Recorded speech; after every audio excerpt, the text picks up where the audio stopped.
তো hey guys welcome back to my YouTube channel. পুনৰ অন্য এটা ভিডিঅ'লৈ আপোনালোক সকলোকে স্বাগতম জনাইছোঁ। তো আজি আমি আলোচনা চাম এজন প্ৰতিভাশীল ব্যক্তিক।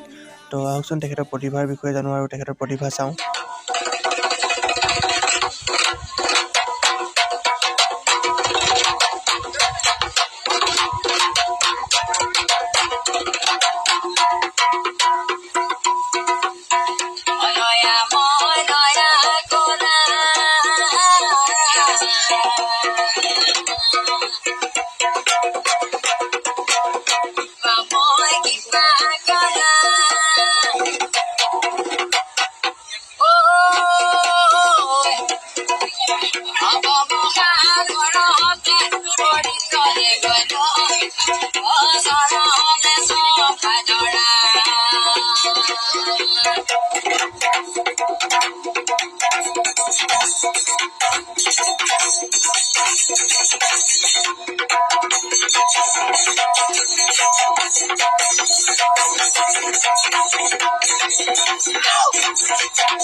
ঘূৰণীয়া পৃথিৱীখন ঘূৰি ফুৰি চাই নাপালো বিচাৰি মই কতো এনেখন ঠাই য'ত বুকুৰ মাজৰে বৰ লুইত বৈ যায়, য'ত বেলি ডুবা লগে লগে দবা কোবাই, পিঠা পোনা পাণ তামোল নে গামোচা শৰাই, দিবা মৰম যিমান পাবা সিমান ঘূৰাই, পূৰ্বাঞ্চলৰ যোনে নাম উজ্বলাই, সাত ভনীৰ ৰাণী মোৰ অসমীয়াই, মোৰ অসমবাসীলৈ মই মৰম যাচিলো, অসমৰে সন্তান হৈ ৰচনা ৰচিলো, মোৰ ৰক্তৰে ভৰা মোৰ গানৰ কলম হলো অসমীয়া আমি।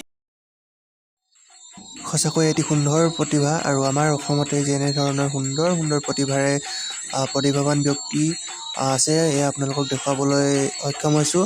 তো আজিলৈ ইমানেই আছিল। জয় আইঅসম।